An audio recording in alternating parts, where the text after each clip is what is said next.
안녕하세요. 여호수아서를 계속해서 공부하도록 하겠습니다. 이번 시간에는 여호수아서의 신학적 메시지부터 공부하겠습니다. 첫 번째, 언약과 땅에 대한 메시지입니다. 언약 백성에 있어서 언약의 땅만큼 중요한 개념은 없었습니다. 하나님께서 아브라함에게 땅을 주기로 약속하셨지만 400년 동안 그 약속은 성취되지 않았습니다. 하나님께서 아브라함에게 하신 약속은 창세기 15장 13절에서 21절에 구체적으로 볼 수 있습니다. 400년 이후에 땅을 차지하리라 약속하셨는데 마침내 그 때가 도달하게 된 것입니다. 아브라함에게 약속하신 땅을 주시는 과정이 여호수아서에 기록되어 있습니다. 약속의 땅은 하나님이 이스라엘을 언약 백성으로 선택했다는 증거이며 그들을 특별히 사랑하신다는 표시입니다. 이스라엘 백성이 범죄할 때 가장 가혹한 선언은 약속의 땅에서 추방된다는 선포였습니다. 반면에 회복과 희망의 메시지는 하나님께서 이스라엘을 그 땅으로 다시 모으신다는 약속이었습니다. 여호수아서는 상당한 신학적 의미를 내포하고 있는데 이는 하나님께서 아브라함에게 약속하신 언약을 지키신다는 사실을 보여주기 때문입니다. 이스라엘이 자력으로 애굽 땅에서 나온 것이 아닌 것처럼 약속의 땅 또한 이스라엘의 군사적 힘이나 여호수아의 전략에 의해 쟁취된 것이 아니었습니다. 하나님께서 약속하신 대로 주신 것입니다. 보시면 아시겠지만 가나안 땅 정복 과정은 철저히 하나님의 개입으로 승리를 얻게 되었고 약속의 땅을 얻게 되었습니다. 대표적으로 여리고성 정복이죠. 두 번째 중요한 신학적인 주제는 전투사 하나님입니다. 영어로는 The Divine Warrior라고 얘기를 하죠. 사무엘 시대부터 하나님은 만군의 여호와 하나님이라고 종종 표현이 됩니다. 그런데 그보다 일찍 여호수아서에서 여호와를 전투사 하나님으로 묘사하고 있습니다. 전투하시는 하나님, 전투를 이끄시는 하나님으로 묘사하고 있습니다. 전투사 하나님이란 모티프는 창조주와 연관이 있고 출애굽 시에 그의 역할을 묘사했으며 출애굽 당시에 출애굽기 15장이 나왔죠. 또 포로지에서 돌아올 때 선지문학에서도 표현하고 있습니다. 그래서 전투사 하나님 주제는 역사서뿐만 아니라 포로기의 선지서에도 자주 등장하는 주제이고 시편에서도 등장하고 있습니다. 이스라엘 백성이 언약궤를 메고 시내에서 출발할 때 모세는 여호와를 전투하러 나가시는 분으로 묘사했습니다. 잠언은 이 사상을 말은 전쟁의 날을 위해 예비된 것이라도 승리는 여호와에게 있느니라 라는 말로 표현하고 있습니다. 그래서 전쟁은 군사력이나 전략에 달린 것이 아니라 하나님 손에 달려있고 전적으로 하나님께서 개입하실 때 승리한다는 사상입니다. 세 번째 중요한 신학적인 메시지는 파괴 명령입니다. 파괴 명령에 대한 입법은 신명기 7장 1절에서 11절에 발견이 됩니다. 그들을 철저히 파괴하고 긍휼을 베풀지 말라고 말씀합니다. 이 법은 여호수아 6장 17절에서 19절에 공포되어 있습니다. 자, 파괴 명령이란 무엇인가? 히브리어로는 헤렘법이라고 합니다. 어떤 사람이나 물건을 영원토록 성전에 바치기 위하여 거룩히 구별하는 것, 또는 전쟁 중에는 그 도시나 그 주민들을 완전히 진멸함으로써 구별하는 것이며, 전쟁 중에는 모든 인구를 철저히 멸종시키는 것, 즉 죽이는 것입니다. 정말 무서운 법이죠. 이 개념은 이스라엘에만 고유한 것이 아니었습니다. 9세기 모압 왕 메사의 비문에도 나타나 있고 고대 근동의 대부분 왕들이 이와 같은 헤렘법을 적용해서 완전히 씨를 말렸습니다. 정말 무서운 법이었습니다. 왜 철저한 파괴를 명령하셨을까요? 왜 하나님은 그 땅 거민들에 대한 철저한 살육을 명령하셨겠습니까? 자, 윤리학자들과 철학자들은 이 점에 대해 끊임없이 이론을 제기해 왔습니다. 정말 하나님께서 이렇게 하시는 것이 윤리적인가? 라는 의문을 던져왔죠. 성경은 가나안 거민들이 그들 스스로의 사악함으로 이를 자초했다고 말씀하고 있습니다. 신명기 9장 5절 말씀에 따르면 그렇습니다. 그들의 끔찍한 풍속, 예를 들면 자식을 우상에게 불살라 바칠 뿐만 아니라 하나님을 거역하는 행위까지 포함된 것입니다. 그리고 그들의 우상 숭배의 삶을 보면은 자식을 바칠 뿐만 아니라 음란하기가 말로 다 할 수 없습니다. 우상 숭배 자체가 여러 가지 음행을 동반한 것이기 때문에 수많은 음행의 죄악들이 편만하게 펼쳐져 있는 그와 같은 상황이었습니다. 그래서 이들을 철저하게 멸절하지 않고는 정말 이스라엘 백성들도 그 죄악에 빠져서 물들어서 결국 망할 수밖에 없기 때문에 하나님께서 이들을 철저히 멸하도록 명령하신 것입니다. 네 번째 신학적인 메시지는 하나님의 주권적 개입입니다. 여호수아서에서 초자연적인 기적은 신학적 요소와 뗄래야 뗄 수 없는 요소입니다. 태양아 멈추어라, 달아 멈추어라 명령하게 되죠. 초자연적인 기적이 일어났습니다. 여호수아서는 하나님께서 그의 계획을 이행하고 그의 약속을 성취하기 위해서 주권적으로 역사 속에 개입하신다는 사실을 보여주고 있습니다. 전쟁 중에 우박을 내려서 멸하게 하신 것 등, 또 여리고 성을 하나님의 능력으로 무너뜨리신 것 등을 보면 알 수 있습니다. 고대 근동의 다신론과는 달리 성경의 역사서는 하나님께서 지속적으로 역사에 개입하신다는 사실을 증언하고 있습니다. 선지문헌에서는 하나님의 계획이 더욱 포괄적으로 나타나는데 예수 그리스도의 탄생과 생애, 죽음과 부활을 통해서 절정에 이루게 됩니다. 성경에 나타나는 이 복음의 핵심적인 것이 하나님의 기적이 아니고는 아무것도 이루어질 수 없습니다. 예수님의 동정녀 탄생, 예수님이 행하신 수많은 기적, 그리고 우리의 죄를 위한 대속적인 죽음, 3일 만에 죽은 자 가운데서 살아나시고 시공간을 초월한 몸을 입으신 이 모든 것이 하나님의 초자연적인 역사였습니다. 출애굽 사건과 가나안 땅 정복은 하나님의 주권이 이스라엘의 역사 속에 처음으로 위대하게 나타난 사건이었습니다. 하나님께서 아브라함에게 약속하신 대로 400년 후에 가나안 땅은 아브라함 자손의 것이 되었습니다. 자, 하나님께서는 역사 속에 이렇게 초자연적으로 개입하셨을 뿐만 아니라 이 스토리를 후대에 반복해서 교육하라고 말씀합니다. 그리고 이 사건들을 기억하고 하나님을 오직 신뢰하도록 후손들에게 가르치라고 말씀하고 있습니다. 다섯 번째 중요한 신학적인 메시지는 집단의 연대적인 책임입니다. 아간 한 사람의 범죄로 인해서 아이성 전투에서 이스라엘은 실패하게 되었습니다. 그 후 아간 가족은 모두 돌에 맞아 죽었습니다. 자, 아간 한 사람 때문에 왜 이스라엘 백성 전체가 전투에 패배하게 되었을까요? 또 36명이나 죽임을 당했습니다.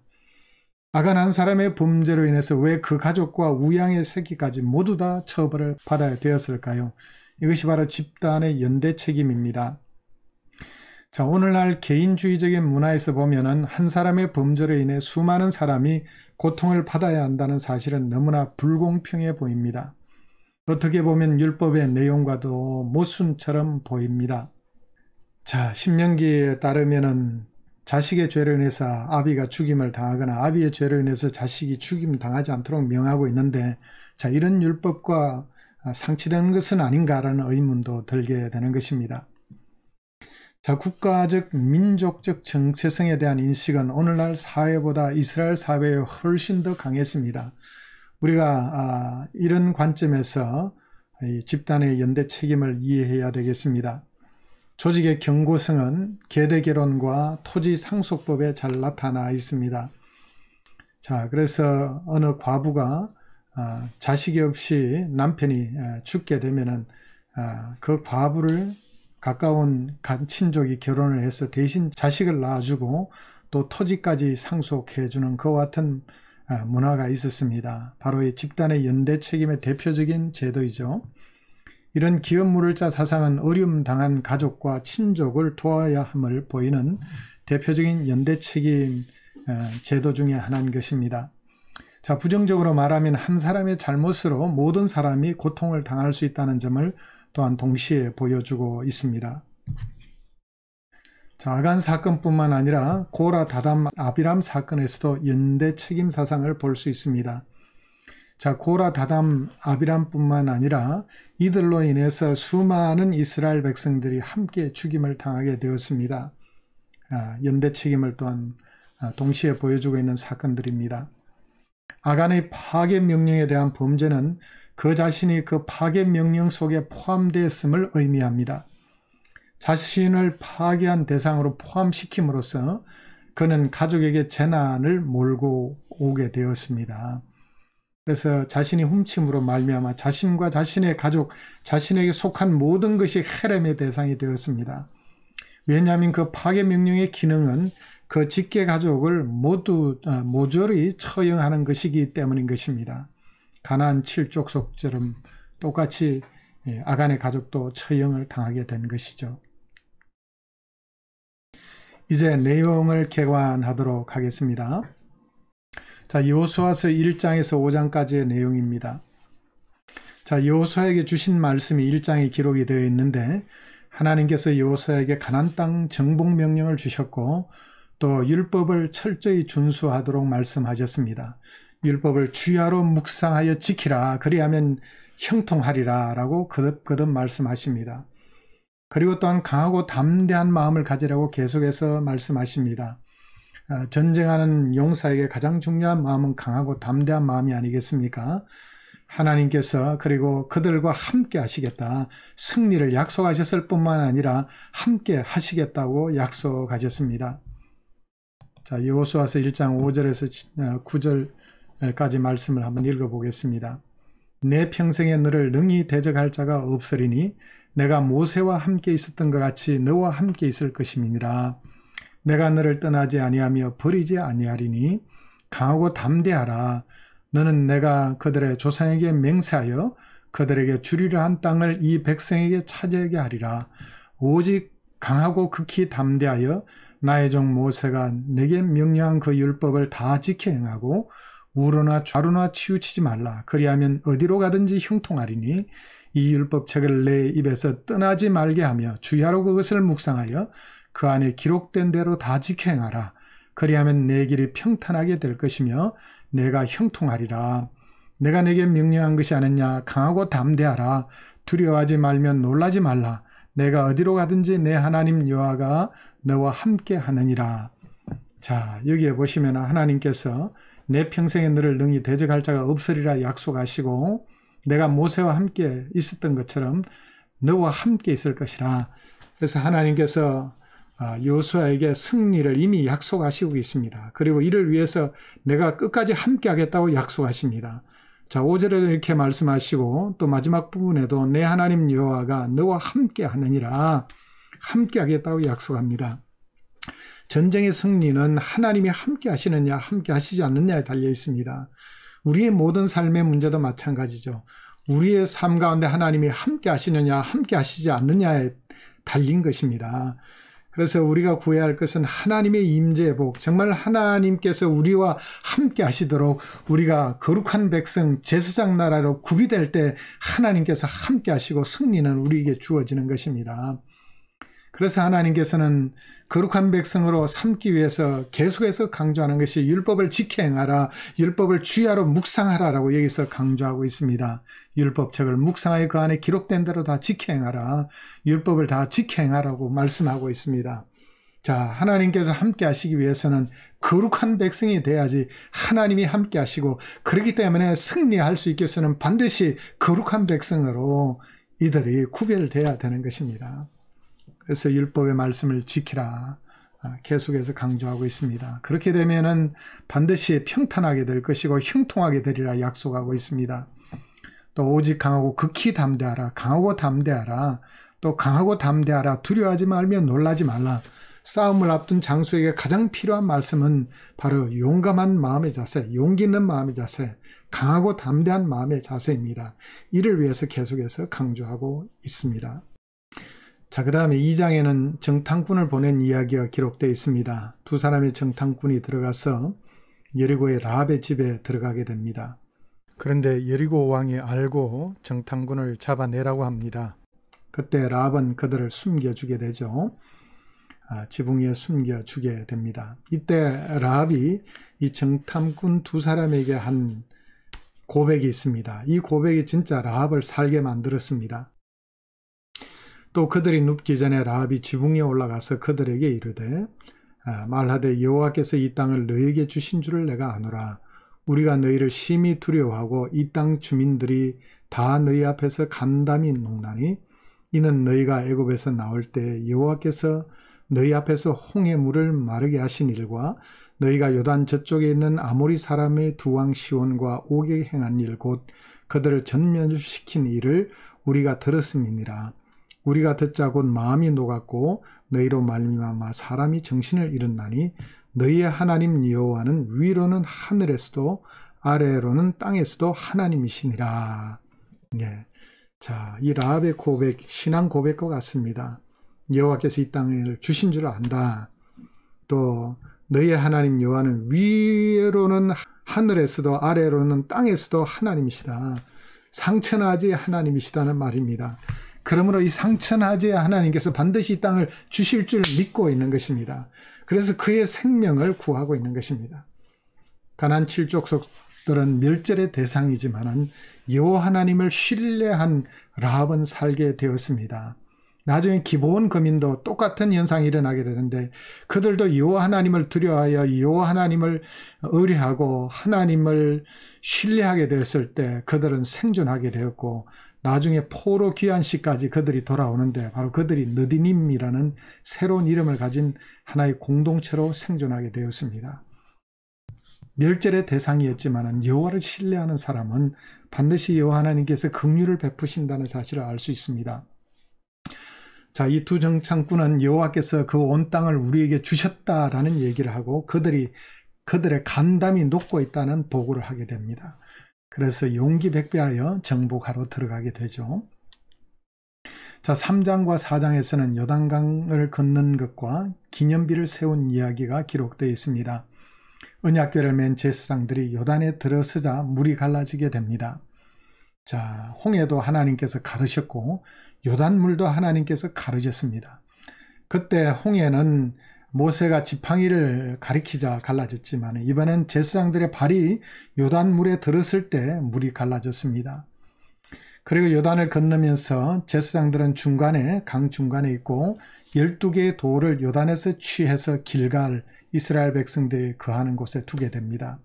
왜 이 12돌을 취하느냐? 이 돌들을 통해서 후대를 위한 교육의 재료로 삼기 위해서입니다. 후대를 위한 요단을 가르신 표징으로 주신 것입니다. 결국 후대로 하여금 여호와 하나님을 경외하며 섬기도록 하기 위해서입니다. 자, 이스라엘 자손들에게 말하여 이르되 후일에 너희의 자손들이 그들의 아버지에게 묻기를 이 돌들은 무슨 뜻이니까 하거든 너희는 너희의 자손들에게 알게 하여 이르기를 이스라엘이 마른 땅을 밟고 이 요단을 건넜으니라. 너희의 하나님 여호와께서 요단물을 너희 앞에서 마르게 하사 너희를 건너게 하신 것이 너희의 하나님 여호와께서 우리 앞에 홍해를 말리시고 우리를 건너게 하심과 같았나니 이는 땅의 모든 백성에게 여호와의 손이 강하신 것을 알게 하며 너희가 너희의 하나님 여호와를 항상 경외하게 하려 하심이니라. 자, 하나님은 기적을 행하실 뿐만 아니라 이 기적을 후대의 전수에서 교육의 재료로 삼게 했습니다. 유월절 사건도 마찬가지죠. 유월절을 지키는 이유가 하나님께서 이스라엘 백성들을 애굽 땅에서 양의 피를 문설주와 임방이 바름으로써 살아나게 하신 이 스토리를 후대에 계속해서 전함을 통해서 하나님은 구원자 하나님이 되시고 살아계신 하나님, 능력의 하나님 되심을 후대에게 교육할 재료로 주시기 위해서입니다. 이 돌들도 마찬가지입니다. 하나님께서 이 홍해를 가르신 것처럼 요단물을 가르셔서 이스라엘 백성들을 건너게 하신 사건을 후대에 지속적으로 교육하도록 하기 위해서 12돌을 취해서 길갈에 두게 하신 것입니다.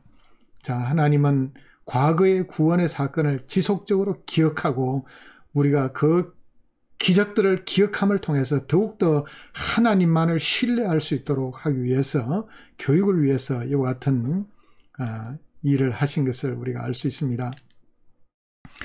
자, 할례와 주님의 군사령관을 만난 이야기가 5장에 기록되어 있습니다. 출애굽 2세대들에게 할례를 베풀었는데 1세대들은 애굽 땅에서 할례를 받았지만은 2세대들은 40년간 할례를 받지 못했습니다. 그래서 이들에게 할례를 베풀고 그곳 지명을 길갈이라고 붙이게 됩니다. 이 길갈이란 말은 애굽의 수치를 떠나게 하였다는 뜻입니다. 그리고 그곳에서 유월절을 지키게 됩니다. 첫 유월절을 지키게 되고 그 다음날 그 땅의 소산을 먹게 되고 그 다음날 만나가 그치게 됩니다. 40년 동안 하나님께서 먹이신 그 만나가 땅의 소산을 먹음으로써 그치게 됩니다. 자, 그런데 여호수아가 여리고 가까이 가니까 여리고 가까이에 칼을 빼든 사람을 한 사람을 만나게 됩니다. 그래서 여호수아는 당신이 우리 편입니까? 적 편입니까? 라고 질문을 하자 나는 아무 편도 아니다 라고 대답을 하시면서 자신은 여호와의 군대 대장이라고 말씀을 합니다. 그리고 여호수아에게 내 신을 벗으라 라고 얘기합니다. 내가 선 곳은 거룩한 땅이라고 말씀합니다. 자, 왜 신발을 벗으라고 얘기했을까요? 이 두 가지 의미로 주로 해석이 됩니다. 첫째는 신발을 벗는다는 것은 경외심을 나타내는 것입니다. 그래서 우리가 옛날 예배당에 올라갈 때 강단에는 신발을 벗고 그렇게 올라가는 경우가 많죠. 하나님 앞에 경외심을 표현하기 위한 한 방식으로 그렇게 하기도 하죠. 또 하나는 옛날에 고헬법에 따르면 기업 물을 자의 법에 따르면 기업 물을 권한을 포기할 때 신발을 벗어서 상대방에게 주었습니다. 이것은 권한을 위임한다는 뜻입니다. 그래서 내 신발을 벗으라 이 말은 이 싸움의 권한을 여호수아야 내게 넘기라 그런 뜻으로 해석하는 사람들도 있습니다. 그래서 두 가지 가능성 모두 다 포함한다고 볼 수 있겠습니다. 하나님에 대한 경외심과 그리고 이 싸움에 대한 전적인 권한을 하나님의 사자에게 맡겨드린다. 여호와의 군대제장에게 맡겨드린다는 그런 의미로 해석할 수도 있겠습니다. 자, 6장에는 여리고 함락작전이 기록되어 있습니다. 여리고성 전투 방법을 우리가 생각해 볼 수 있겠는데요. 자, 전투할 수 있는 사람들은 6일간 매일 한 바퀴씩 돌라고 했습니다. 그리고 7 제사장은 7 나팔을 들고 하나님의 언약궤 앞에서 앞서서 걸어가도록 했습니다. 제7일에는 나팔을 불면서 7바퀴를 돌라고 지시하셨습니다. 그리고 제사장들이 나팔을 길게 불면 함성을 지르라고 했습니다. 그러면 성벽이 무너져 내릴 것이니 일제히 진격하라고 하셨습니다. 그리고 성 안의 모든 것을 주님께 제물로 바치라고 했습니다. 만약 갖게 되면 헤렘의 대상이 된다고 미리 말씀하셨습니다.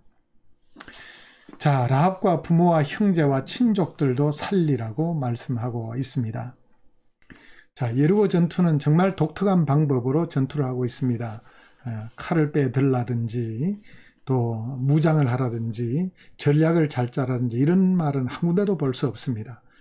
여리고성 함락, 그야말로 그 추롱성 같은 성벽이 무너진 것은 하나님께서 무너뜨린 것입니다. 이 방법도 나팔 불고 하루에 한 바퀴씩 돌고 마지막에 7바퀴 도는데 어떻게 성이 무너질 수 있겠습니까? 자, 이 모든 것은 이 전쟁은 철저히 하나님께서 지도하신 방법대로 하나님 방법으로 승리를 얻게 하신다는 사실을 보여주고 있습니다. 특별히 여리고 함락 작전 속에는 귀중한 예표적인 의미가 들어가 있습니다. 여리고 함락 전쟁은 여호와의 거룩한 전쟁의 대표적인 전쟁인데 모두 하나님께서 하신다는 사실을 보여주고 있고 여리고 함락 전쟁은 영혼 구원의 모형입니다. 자, 복음의 나팔을 불며 하나님께서 정하신 때까지 불신자들의 마음문을 두들겨면서 돌을 때 굳게 닫힌 불신자의 마음문이 열리고 마침내 예수님의 십자가의 보혈과 함께 구원을 얻는 역사가 일어나게 된다는 것을 보여주고 있습니다. 그래서 여리고 함락은 바로 영혼 구원의 모형이라는 사실을 꼭 기억하시기를 바랍니다. 자, 7장과 8장에는 아이성 전투와 율법 낭독이 기록되어 있습니다. 자, 아간이 하나님께 바쳐야 할 물건을 훔치게 되었습니다. 자, 하나님께서는 모든 것, 사람들뿐만 아니라 사람은 철저히 멸절을 해야 되었고 우양과 모든 짐승들은 죽여야 됐고, 그 다음에 검은 동철들은 철저히 하나님께 바쳐야 했습니다. 그런데 이 물건을 아간이 훔침으로 말미암아 이로 인해서 아이성 사람과 전투에서 패배하게 되었습니다. 여호수아는 이 패배 소식을 듣고 하나님 앞에 철저히 회개합니다. 옷을 찢고 머리에 티끌을 쓰고 여호와의 궤 앞에 엎드립니다. 자, 주로 회개할 때 이런 모양으로 회개를 하죠. 자, 이렇게 하루 종일 엎드려 있자 하나님께서 말씀하셨습니다. 이스라엘이 범죄하여서 패배했다는 사실을 알리셨습니다. 그 죄가 도둑질이란 죄란 사실도 밝혔습니다. 하나님께 온전히 바친 물건을 훔치자 이들 자신, 이스라엘 백성 자신이 바친 것이 되었습니다. 자, 여호수아 7장 12절 13절 말씀 보겠습니다. 그러므로 이스라엘 자손들이 그들의 원수 앞에서 능히 맞서지 못하고 그 앞에서 돌아섰나니 이는 그들도 온전히 바친 것이 됨이라.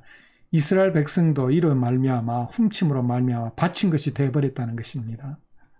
그 온전히 바친 물건을 너희 중에서 멸하지 아니하면 내가 다시는 너희와 함께 있지 아니하리라. 멸하라고 말씀합니다. 너는 일어나서 백성을 거룩하게 하여 이르기를 너희는 내일을 위하여 스스로 거룩하게 하라. 이스라엘의 하나님 여호와의 말씀에 이스라엘아 너희 가운데에 온전히 바친 물건이 있나니 너희가 그 온전히 바친 물건을 너희 가운데서 제하기까지는 내 원수들 앞에서 능히 맞서지 못하리라. 그래서 하나님께 이 바친 물건을 완전히 바치라고 말씀하고 있습니다. 자, 그래서 제비뽑기를 통해서 아간을 뽑게 되고, 이 아간이라는 사람은 유다지파 출신입니다. 그래서 아간의 소유와 가족과 자녀들까지 모두 다 아골골짜기에 끌고 가서 처형합니다. 자, 돌을 던져 처형을 하고 불을 지르고 돌무더기로 쌓아버립니다. 그런 다음에 아이성 사람들을 무찔러서 승리하게 됩니다. 자, 아간을 왜 이렇게 처절하게 처형해야 됐는가? 아간 자신이 가나안 7족속처럼 하나님의 것을 가짐으로 말미암아 헤렘이 대상이 되었고 그로 말미암아 자신의 가족이 헤렘의 대상이 된 것입니다.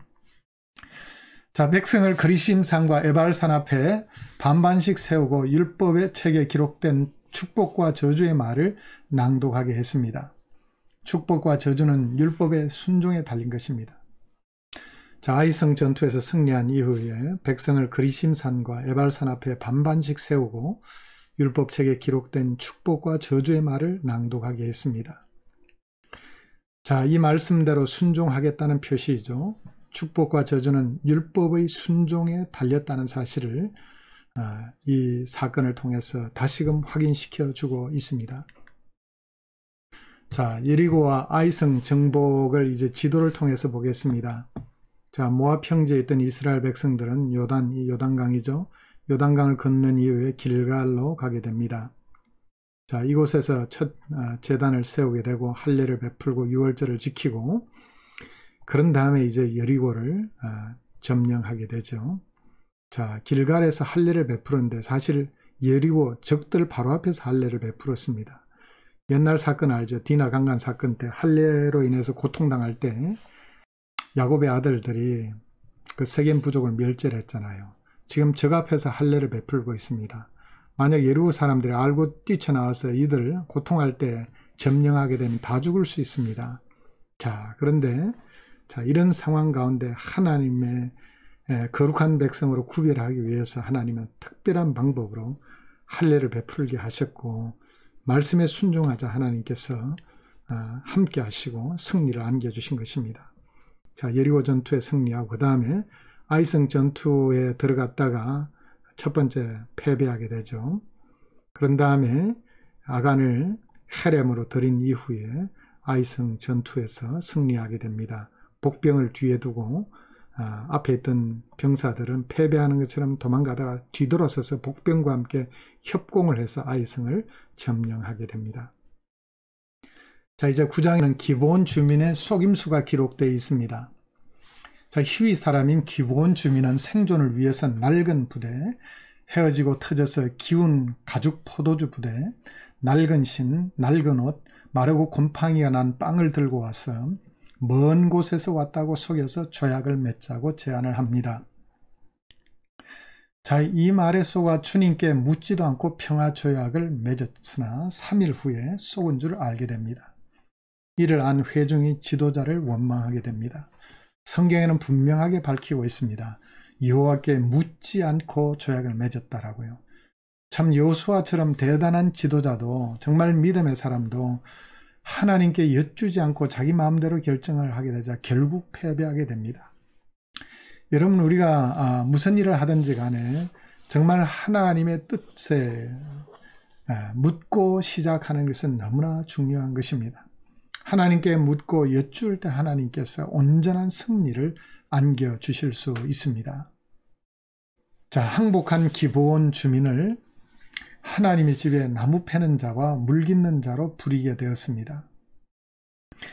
자, 기브온 거민들이 사실은 두려워서, 하나님을 두려워해서 이렇게 항복하게 되자 멸절의 대상이었지만은 이들은 살아나게 되었습니다. 자, 이스라엘 편에서는 정말 큰 실수를 했지만 기브온 주민을 생각할 때 하나님을 의뢰했기 때문에 하나님이 이들에게 긍휼을 베풀었습니다. 그래서 하나님의 집에 나무 패는 자, 물 깃는 자로서 이들은 평생토록 살게 되었고, 나중에 포로로 잡혀가게 되었고, 나중에 포로 귀환할 때도 이들이 돌아오게 됩니다. 그들 부족의 이름이 느디님이라는 독특한 이름을 갖고 돌아오게 되는데, 바로 이때 생존한 기브온 주민들이 그들이었다라고 이렇게 보고 있습니다. 자, 그래서 하나님은 자신에게 긍휼을 구하는 한 사람들에게 주님께서 불쌍히 여기시고 생존의 기회를 주시고 구원을 주신다는 사실을 여기서도 알 수 있습니다. 심지어 이방인들에게조차 구원을 베푸시는 하나님이심을 알 수 있습니다.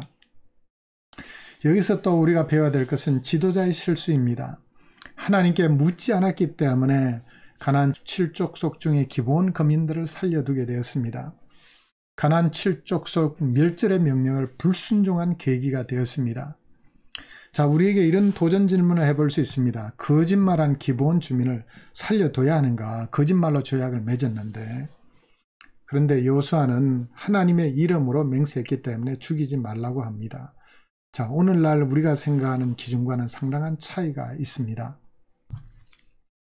자, 10장에는 기브온 주민 구출 및 남부지역 정복에 대해서 기록하고 있습니다.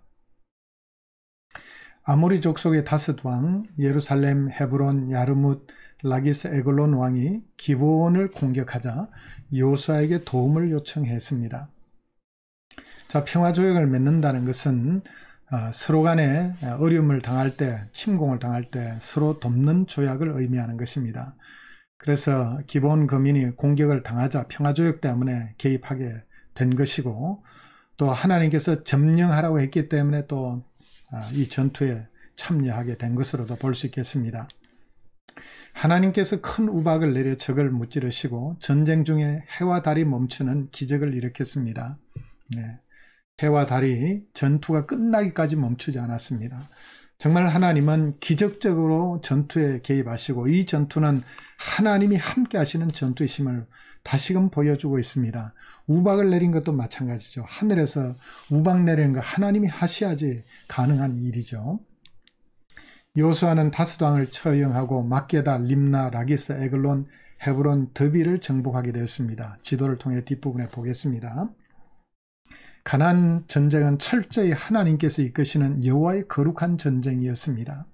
우박을 내리시고 태양과 달을 멈추게 하신 하나님의 전쟁, 하나님이 전투사로 참여하시는 하나님의 전쟁이었습니다.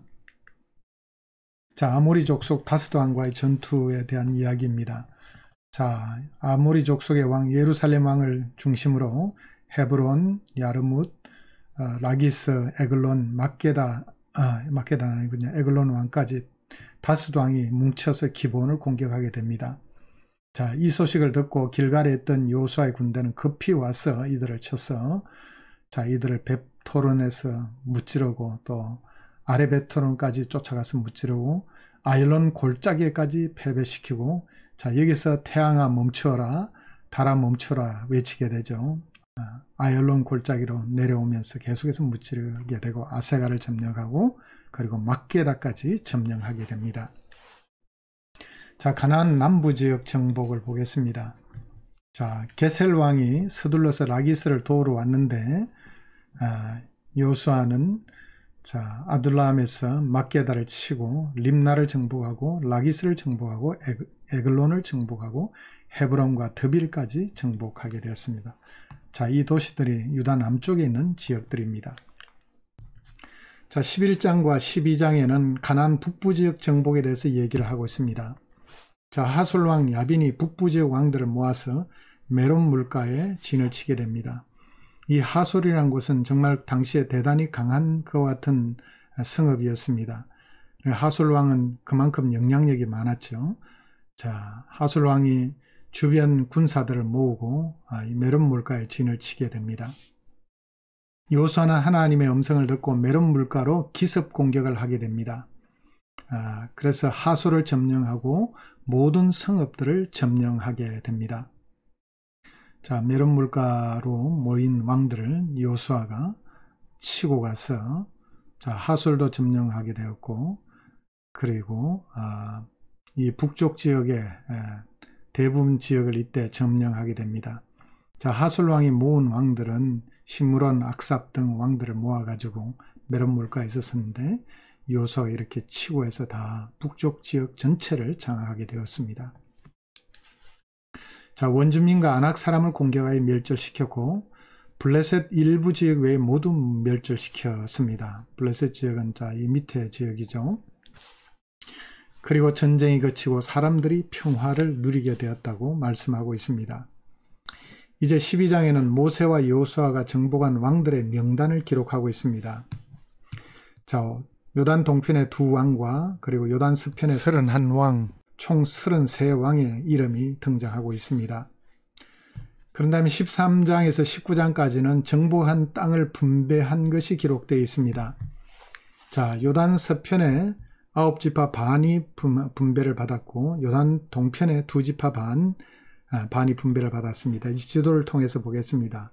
요단 동편에는 갓지파, 르우벤 지파, 그리고 므낫세 반지파가 이 북쪽 지역을 분배받게 되었습니다. 자, 요단 서편에는 자, 시므온이라는 지파가 이 넓은 유다 지파 속의 땅을 얻게 됐습니다. 요 중간 지역입니다. 나중에는 시므온이 유다와 함께 흡수되어 버립니다.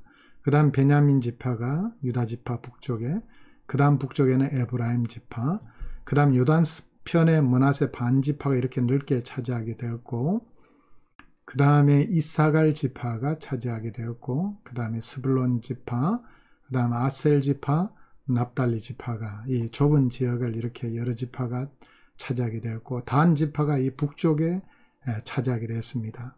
원래 단 지파는 이 베냐민 지파의 서쪽 지역의 땅을 분배받았는데 이쪽 지역이 이 블레셋 사람들에게 밀려서 정복하지 못하고 결국 북쪽으로 가서 단 지역을 정복하게 되었습니다. 이렇게 해서 요단 서편의 9지파 반이 차지하게 되었고 요단 동편의 2지파 반이 차지하게 됐습니다. 처음부터 전 지역을 다 정복한 것이 아니라 자, 이렇게 소수 지역을 정복하게 되었고 사사시대에도 작은 지역을 정복하고 서로 주변국과 싸우면서 생존하게 되었다가 나중에 다윗 솔로몬 시대에 가서 이 전체 아브라함에게 약속하신 거의 대부분 지역을 차지하게 됩니다. 자, 20장과 21장에는 도피성과 레위인의 성읍이 기록되어 있습니다. 도피성은 20장에 기록되어 있는데 실수로 사람을 죽인 사람이 피신하도록 요단 서편의 3곳, 요단 동편의 3곳에 도피성을 세우게 했습니다.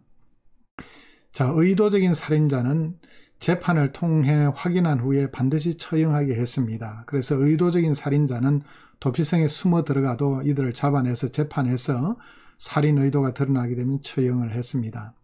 오살자, 실수로 잘못해서 죽인 사람들, 과실치사자라고 하죠. 이들은 대제사장이 죽은 뒤에야 자기 성읍으로 돌아갈 수 있었습니다. 그래서 이 오살자들은 도피성에 숨어 있다가 대제사장이 죽은 뒤에야 자기 성읍으로 돌아갔습니다. 자, 왜 대제사장이 죽은 뒤에 자기 성으로 돌아가게 했을까요?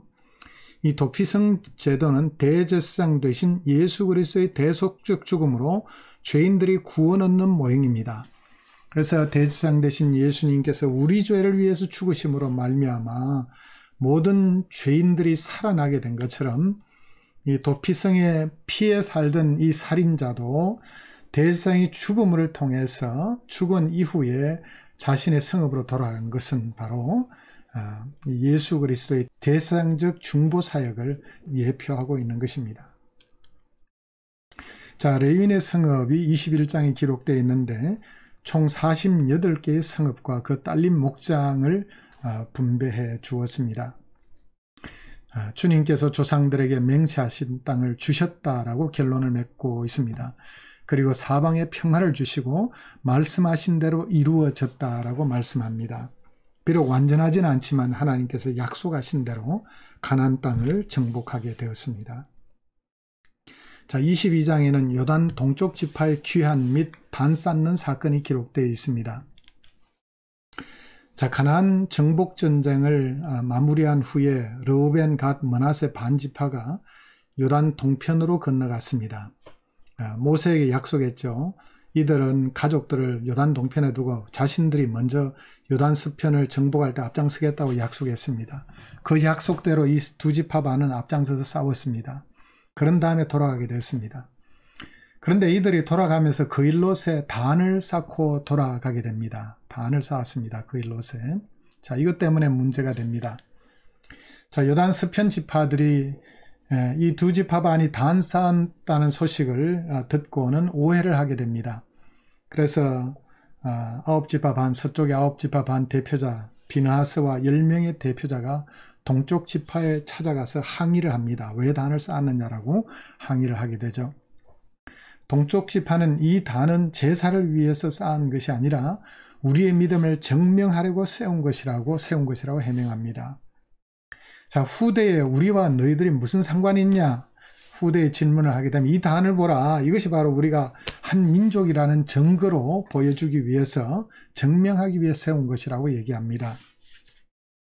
그래서 이 소식을 듣고 이 서쪽 지파 대표자들은 만족하게 됩니다. 더 이상 항의를 하지 않게 됩니다. 쌓은 단을 여호와께서 하나님이심을 우리 모두에게 증명함이라고 칭하게 됩니다. 그래서 우리 모두의 하나님 되심을 증명하기 위한 증거로 쌓았다는 것이죠. 자, 23장에는 여호수아의 고별사가 기록되어 있습니다. 여호수아의 세 가지 주된 가르침은 자, 모세의 율법책에 기록된 것을 지키고 좌우로 치우치 말라라고 말씀하고 있습니다. 그리고 하나님을 사랑하라라고 말씀합니다. 그리고 이방신들을 섬기지 말라라고 말씀하고 있습니다. 자, 여호수아가 얘기한 이 세 가지 정말 중요한 것이죠. 율법책 지키라, 하나님 사랑하라, 이방신 섬기지 말라. 이스라엘 백성들이 항상 가슴에 새겨야 할 세 가지 권고를 합니다. 가나안 7족속을 몰아내지 않으면 그들이 올무와 덫이 되고 잔등에 채찍이 되며 눈에 가시가 될 것이다. 그러므로 그들을 철저히 진멸하라고 지시합니다. 언약을 어기고 우상을 섬기게 되면 주신 땅에서 망하게 된다라고 경고하고 있습니다. 안타깝게도 이스라엘 백성은 이 여호수아의 고별사의 말을 제대로 듣지 않아서 나중에 우상을 섬기게 되고 가나안 7족속을 살려두게 되어서 이들에게 물이 들어서 결국 망하게 되죠. 정말 안타까운 사건입니다. 하나님의 말씀대로 철저히 순종했어야 되는데 살려두었다가 자신들이 결국 멸망하게 된 것이죠. 자, 24장에는 세겜에서 언약을 갱신하는 내용이 기록되어 있습니다. 언약을 다시 새롭게 합니다. 여호수아는 세겜에서 백성들과 언약을 세우고 그들이 지킬 율례와 법도를 만들어 주었습니다. 백성들은 오직 여호와 하나님만 섬기겠다고 맹세했습니다. 여호수아의 권면은 이렇습니다. 강 저쪽 메소포타미아와 이집트에서 섬기던 신들을 버리고 오직 주 하나님만, 주님만 섬기십시오라고 또 당부하고 있습니다. 여호수아가 110세에 죽어 딥나세라에 장사되었습니다. 백성들은 여호수아의 생존 시기와 하나님께서 하신 모든 일을 아는 장로들이 살아 있을 동안에는 주님을 섬겼습니다. 그런데 여호수아와 하나님께서 하신 일을 기억하는 장로들이 죽은 이후에는 이스라엘 백성들이 우상 숭배에 빠져서 반복해서 죄를 짓습니다. 이 내용이 사사기에 나옵니다. 이집트에서 갖고 온 요셉의 유해를 세겜에 묻었습니다. 자, 요셉이 죽으면서 자신의 유해를 갖고 가라 했죠. 이스라엘 백성들은 기억하고 있다가 오랜 세월 후에 요셉의 유고를 갖고 와서 세겜에 묻었습니다. 정말 요셉은 하나님 나라를 바라보면서 죽은 사람입니다. 애굽의 총리까지 역임했지만은 그는 애굽에 자신의 몸을 두지 않고 약속의 땅은 천국을 상징하죠. 천국에 자신의 유고를 두도록, 그렇게 소망을 두도록 당부하고 죽었습니다. 정말 신앙의 사람의 모습을 볼 수 있습니다. 자, 약속의 땅은 천국의 모형입니다. 가나안 땅은 천국을 상징하고 가나안 땅 정복은 하나님 나라 입성의 모형인 것입니다. 천국 입성의 모형입니다. 요셉이 자신의 유해를 가나안 땅에 묻도록 당부한 것은 하나님 나라를 바라보는 삶을 의미하는 것입니다. 하나님을 사랑하고 그의 계명을 지키면 약속의 땅에서 오래오래 산다고 약속하고 있습니다. 하나님 나라를 향유하는 것을 상징하는 것입니다. 아브라함 언약의 복을 향유할 수 있습니다. 어떻게 하면요? 하나님을 사랑하고 그의 계명을 지킬 때 그렇게 된다는 말씀입니다. 만약 우상을 섬기면 가나안 땅에서 쫓겨나리라고 말씀합니다. 하나님 나라를 상실할 것을 상징하고 있습니다. 아브라함 언약의 복을 상실하게 된다는 말씀이죠. 이번 시간 여기까지 하겠습니다.